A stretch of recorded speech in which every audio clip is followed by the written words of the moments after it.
Well, good morning. I'm Jeff Coulter. And I'm Deborah Pinkerton. Welcome to Morning Light. Well, in just a minute, our Morning Light panel will talk about VE Day, marking the end of World War II in Europe. But first, here's a preview of what's coming up later in the show. B-Team International is a nonprofit that works to improve the healthcare resources in hospitals in Afghanistan.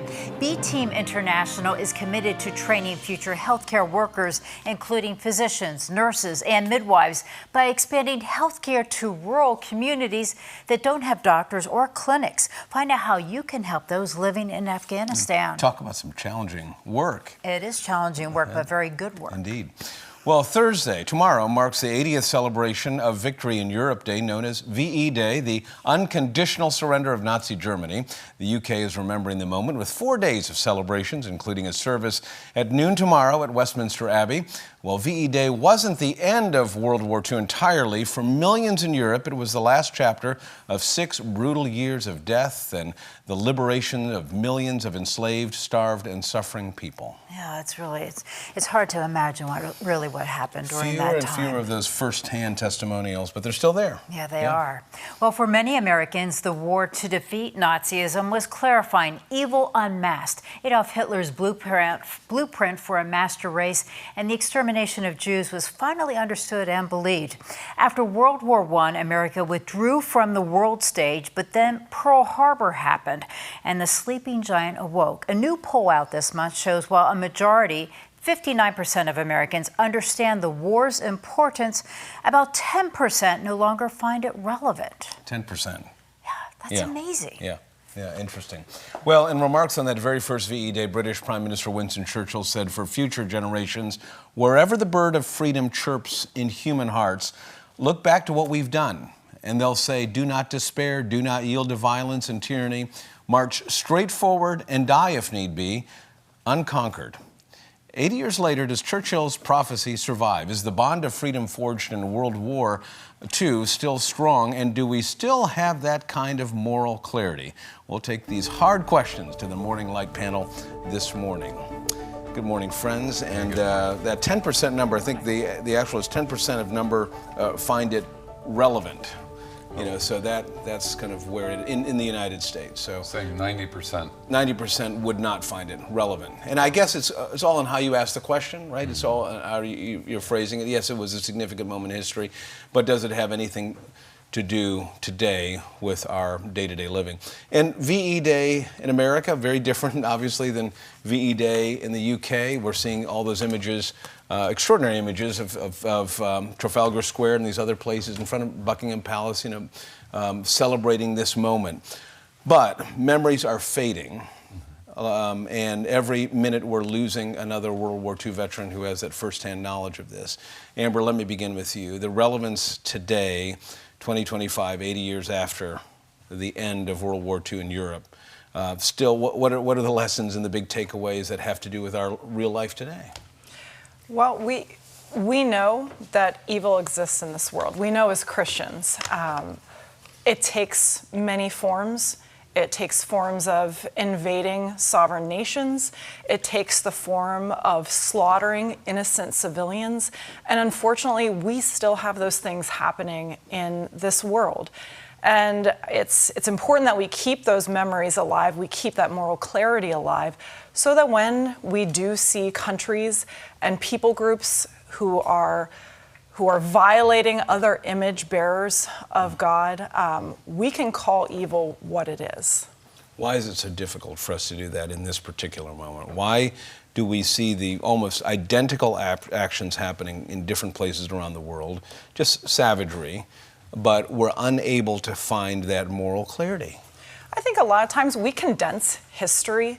So in our modern times, we look at World War II, and it's very obvious, through that lens of historical analysis, like, of course this was a grave evil. It took the United States, and not that we want to enter into any kind of conflict lightly, but it took the United States a direct attack to really fully engage and be a partner in putting an end to that evil in, over multiple continents. So I think we are struggling now. I hope that 100 years from now, people will be able to look back and say, yeah, that was very obvious. Some of those things that were happening in the world that time, they were evil, they were wrong, and hopefully they will carry that forward. Pastor, you wear the cleric's robes, but you also wore the uniform. You're a Marine. When you were serving and on active duty, was there moral clarity for the mission then? And do you think that every generation reinterprets it, or are there a core set of values that are universal to wearing the uniform of an American? Right, I believe you hit it precisely. There is a core set of values that are indoctrinated into those who serve. Mission above all else, personal sacrifice, no man gets left behind. Some of those core things that we all held important and significant. But also, there are those who need us. There are those who need the firepower we have, the ability we have to eradicate evil in the world. That is still necessary and needed, and we need to be able to deploy and care for that need, no matter where. And so I was in during the Reagan years. I was in during Beirut. And so it was one of those interesting times when we had a moral obligation to solve a problem and bring our force to bear in solving that problem. But I believe also that we have gone through a time period where that fiber was deteriorated, whether it was through the Korean conflict that was initially called a police action, and then Vietnam, where we felt like we maybe lost more than we gained. And so I think there's a hesitancy to go back into those situations. Afghanistan, Iraq, Iran, my squadron was a part of the hostage rescue that failed. We lost 2 birds in that event and lots of men. So, have we done enough things that didn't turn out well that people are hesitant? Just reading that, it's an agonizing account of that failed rescue mission. Right. Luke, when your generation is looking at these world events and then hearing the stories of grandparents, what is the bridge that connects those two, or is it impossible? You think cinematically. You're a filmmaker. Yeah. So when you see a Saving Private Ryan, or you see a Pearl Harbor, you see one of these new interpretations of World War, what do you take from it? Does it feel real? Well, I think good story. I love all of those movies and those stories, and I think partially because there's something like archetypal about these stories of like heroics and these people. So maybe they're getting old enough that they're transferring over in the line into legends, but legends can still be as impactful for inspiring bravery, inspiring virtue, inspiring thing. Like, I don't think it needs to be a tactile thing that was, like my dad did this. Sometimes transferring to that line actually gives it like an undying amount of longevity to it. But I do worry that, like I think Quentin Tarantino said, the reason he doesn't like historical documentaries is because it puts everything behind museum glass. And the reason he makes these bloody epics, like he rewrote a World War II movie where Adolf Hitler was killed at the end. I don't know if you've seen that one or not, but and he was saying part of the reason he likes to do that is it makes it a real story that you're really watching, not like looking at and how it's going to be buttoned up at the end and everything. And I think when we look back at something like this, it's the luxury of uniforms like just seems so foreign to be like, oh my gosh, they have the bad uniform, we have the good uniform. Like, this just doesn't exist. So if you're writing the script for Navy, Army, Air Force, Marines, Coast Guard, Space Force recruitment, what is in that script that makes it big enough for this generation to feel a sacrifice is worthwhile? Yeah, I don't think since World War II, maybe, this is probably an uneducated opinion, I have not seen any conflict where the country's been behind it the same way. We were talking about this earlier. We were talking about how Walt Disney stopped making cartoons and made propaganda films for the U.S. And everyone was cool with that. No one was mad that there wasn't going to be a Snow White 2 coming out or something. And it's like, I haven't seen I don't know how you do that with those things when it seems like for years there has not been the ability from the top to rally the whole country into some grand vision of like, we're going to change the world for the better, and it's going to be really costly. I just don't know I think we'd have to see that. We need a new JFK, a new Churchill, a new somebody. Amber, take just a minute to talk about what is, as a Christian, as a believer, as a follower of Jesus, and then looking at war and the consequences of war and conflict. There are some people that look at that and say, those don't meet. When is it the right time to confront evil with force and to put our lives, American lives, and treasure on the line? Yeah, I feel very fortunate that I'm not in a position to have to make those calls. I am also extremely grateful that we do have elected officials in government that we should all be taking very seriously. We should all be participating in our government structure by making sure that we are electing those who are in those positions, because the reality is, in a fallen world, there are conflicts, there are grave evils, and there are opportunities and times where strong, brave men and women have to step up to meet that evil head on. So for me, I look at it and I know that as a Christian, as someone who follows politics, I don't want my son to have to go to war for something where we should not be engaged. But at the same time, I hope we have judicious elected officials that aren't asleep at the switch when the moment needs to be met. Beautifully expressed. You have the final word today as we just think about those days 80 years ago, and the squares filled, celebrations, people pouring out into the street. In New York, in Canada, in Britain, the world was united at that point against evil. What do we have to do to get back at least to the idea of being that unified and recognizing evil when we see it? First, I think we need to be reminded. I think the whole phraseology of never forget, or lest we forget.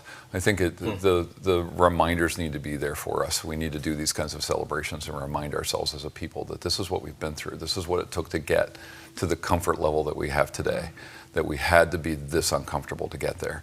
And I think that's a significant piece for us, and I think we've forgotten that. Just because it was over there doesn't mean we should stop that remembrance. And so, thank you. Whether it's museums or marches or days like tomorrow. An important week to remember. Right. Never forget. Thank you all very much. Well, the Call to Serve and the Heart to Teach, a faith-based organization, is working to improve healthcare in Afghanistan. We'll introduce you to the B Team International after the break. You're watching Morning Light right here on Lighthouse TV.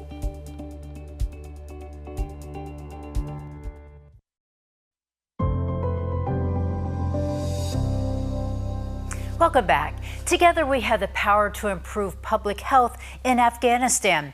B Team International is saving lives and changing communities through quality healthcare training, global partnerships, and compassionate patient care. Joining me is Dr. Richard Manning, Chief Executive Officer. Thank you so much for being with us. Thank you for having me, Deborah. So tell us, what is B Team International? B Team International is a nonprofit organization based right here in Harrisburg. And our mission is to improve healthcare in Afghanistan. And we do it in two ways. We provide excellent care, but more importantly, we are training the next generation of Afghan healthcare providers. We have 2- and 3-year programs in general surgery, obstetrics, gynecology, family medicine, and pathology. And we train Afghans in 1-month clinical clerkships from all over the country. Thousands of them we've trained. Oh, that is amazing. Let's talk about the name, because there's a special meaning to your name. Yes, so B Team International, 2 meanings, Beatitudes and be a team.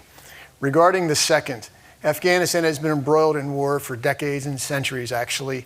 And yes, the outside world has caused a lot of that misery. But if you talk to most Afghans, they'll tell you that the majority of it actually comes from internal strife. Afghanistan is a nation of 37 different languages. It's very multicultural. And so we are trying to be part of a solution that says, let's work together as a team. We can't do it otherwise. Regarding the Beatitudes, that's been my life motto, my life mission. It's the way I understand the gospel. Jesus said, approach God humbly. Understand your need, your defects, your sinfulness, and ask for help. And do it meekly. Depend on God meekly for everything that He can give you.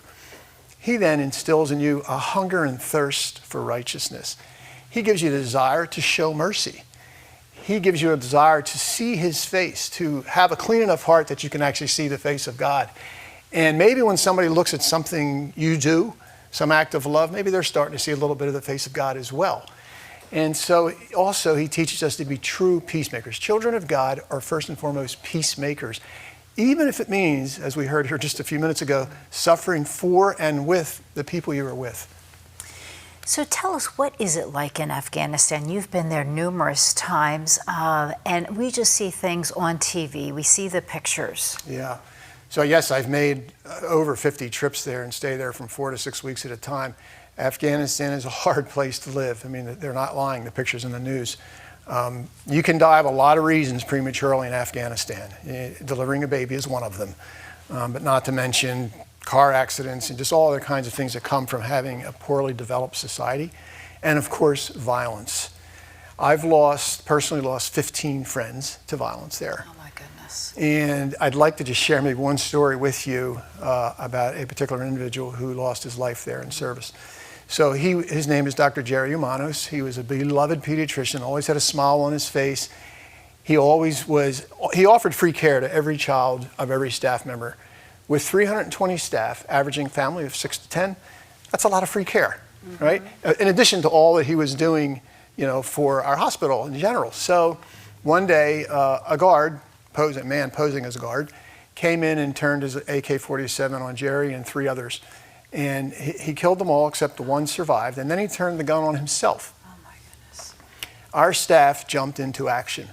They took the survivor and this man, rushed them into our hospital, and saved both their lives.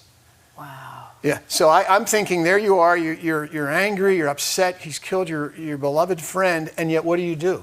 You save his life because the patient is the most important person in our hospital. We've taught that over and over again. When we saw that and realized that, we were really, yes, it was a sad event, but on the other hand, it was the Beatitudes in action. Jesus said, love your enemy. Wow. And that was a palpable moment. Yeah, obviously. Oh my goodness. So B Team International is making a difference. Yep. In all that they're doing there. Right. Yep.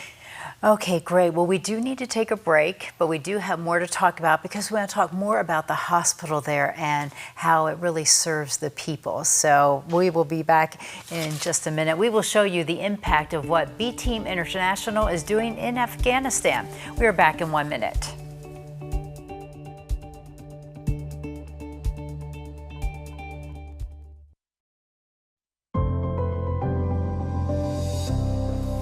Welcome back. In our last segment, you heard the mission of B Team International.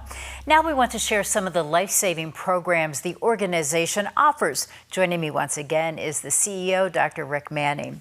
So let's talk about the hospital and what you provide there. We're a general hospital. We are taking care of patients from the beginning to the end of life. We have a laboratory, pharmacy, x-rays, ultrasound, pretty much things that are offered in the Western countries, but maybe not quite as much. But so we were able to provide a full armamentarium of services. And you're located in just one particular area there in Afghanistan. We started in Kabul.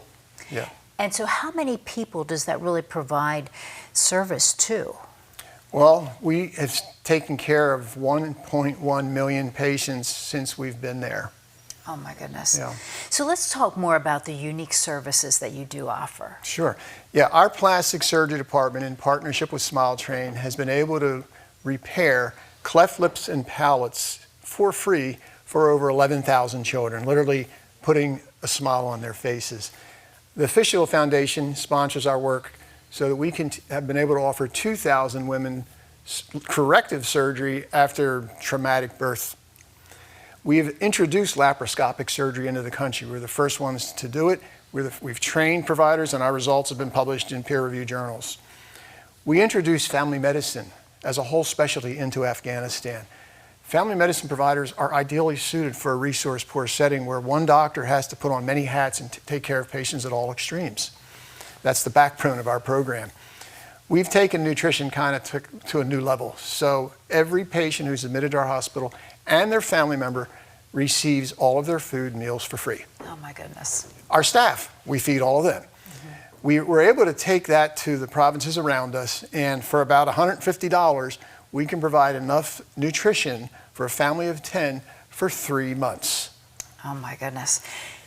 It must be challenging, I would say, to be there, because if you have 37 different languages, how does that work? Yeah, it is challenging. Our Afghan colleagues, at least the ones that I've worked with, speak English. And it's interesting to watch them struggle when they encounter somebody with a different language. It kind of brings a smile to my face, because they then have to work, on the spot to try to interview a patient and take care of a patient. But we do it. So before you arrived, what was the situation like there? Yeah, 3 words, come to my mind. It was archaic. The healthcare structure was they were already using books that were 30 years behind time. Yeah. Isolated. They were insulated and isolated, from the rest of the world. And lastly, it's kind of a 4-letter word. It's post-traumatic stress disorder. If you live and chronic post-traumatic stress disorder, just from living and dwelling amongst war constantly. Oh my goodness, so you certainly have brought them to modern day medicine, for sure. Yeah. So what do you think the future holds there? This organization talks a lot about hope. Morning Light does. And we believe we're bringing hope there as well. Like I said, 1.1 million patients already. The cost of that has been $80 million. Now that may sound like a lot of money until you do the math. That's less than $80 per patient. We're doing things like operations and stuff like that to take care of them. The other interesting piece, that's a good piece, is that currently half of the operating revenues that we depend on are coming from Afghanistan. Wealthier patients pay more. They get slightly different services. They get maybe one-on-one nursing, but they pay more. And with that, we're able to provide revenue to provide for patients who have less. They can get free and discounted care. So we're working to create a sustainable hospital. We say hope. We serve a really big God. We serve a really big God. And by working as a team and living the Beatitudes daily, we think there's a great reason to believe that we can transform that nation. And we were talking earlier about how you really are empowering women. Yeah. Explain that a little bit. Yeah, so 50% of our staff are women. And, when the Taliban came into power, they came to our hospital that same night in August of 2021. And they saw what we were doing, and we've met with them since time on multiple occasions. We said, look, we simply cannot do what we do if we don't employ women. And we need them at all levels. We need them as doctors, nurses, midwives, cleaners, et cetera, et cetera. And they agreed. And by the way, we can't have them working with all kinds of clothing that impedes their ability to provide good service. And they agreed to that as well.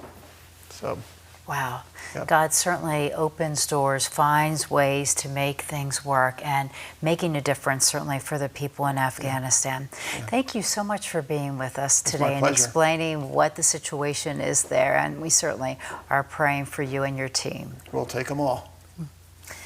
And for more information, you can check out bteamintl.org. Stay with us. We're back right after the break.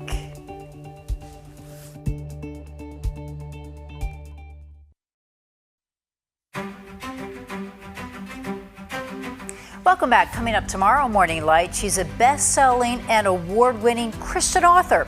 Laura Conway fell in love with writing at a very young age and has gone on to write inspirational, romantic suspense books whose characters triumph through trials. And that's a look at what's coming up tomorrow, Morning Light. Now, Jeff, your closing thoughts. By the way, Deborah, that interview on Afghanistan and what they're doing there, extraordinary work under incredibly stressful situations, just even thinking through what to wear and how that would impede surgery and the daily work in a hospital. But great conversation. Yeah, it's amazing what they are doing there. And you're right. It just shows you how God has a plan, is working it out for them to provide the necessary care that the people need in Afghanistan. That's right. Well, thank you for bringing us that. Well, sometimes, friends, these days pass by without notice. The World War II celebrations have been coming every decade or so. In London, veterans lined up this week in blankets and wheelchairs. Fewer by the day, the 40th, the 50th, the 75th, and this year, the 80th anniversary of victory in Europe. Later in August, victory over Japan, or VJ Day. Only a remnant actually remember firsthand those moments. And if you think about all those layers of movies about D-Day and Pearl Harbor and Corregidor and Midway, World War II almost doesn't feel real. but they're in our minds, but they come with a movie poster. It doesn't feel real, but these events happened less than a century ago. And the ideals they fought for are still being tested in faraway places like Kyiv and Mariupol and Moscow. The idea is that human freedom isn't only for one race or geographical territory, but the birthright, the God-given birthright of every human being, a gift from a loving God. That is what World War II is all about, and that is what VE Day is the rationale for our celebrating. For Deborah and the entire Morning Light team, I'm Jeff Coleman. Thanks for watching. Check on your neighbors. We'll see you again tomorrow morning.